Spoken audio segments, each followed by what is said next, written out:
Ang pagdating ni Hesukristo sa mundo ay malinaw na kapahayagan ng grasya at pagmamahal ng Diyos sa sangkatauhan. Ang kapanganakan niya ay isang malaking kagalakan at kadahilanan ng pag-asa sa mundong ginagalawan. Anumang problema ang hinarap at kasalukuyang pinagdaraanan kaagapay, tuloy na tuloy nating pahalagahan ang kapanganakan ni Kristo. Hindi matitigil ang Pasko dahil ang ating pag-asa ay kay Kristo. Ang ating pag-asa ay si Hesukristo.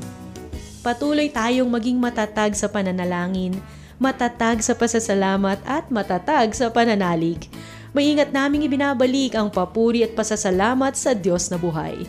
Katuwang ang lahat ng bumubuo sa 702 DZAS FEBC Radio TV dito sa Pasig City at sa Bukawi Transmitter Site. Ako po si Aloha Cero, nananalangin ng isang mapayapang Pasko kaagapay. Sapat na si Jesus ang kasama mo, tuloy na tuloy pa rin.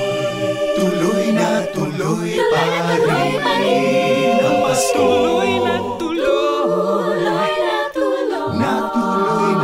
tuloy pa rin ang Pasko.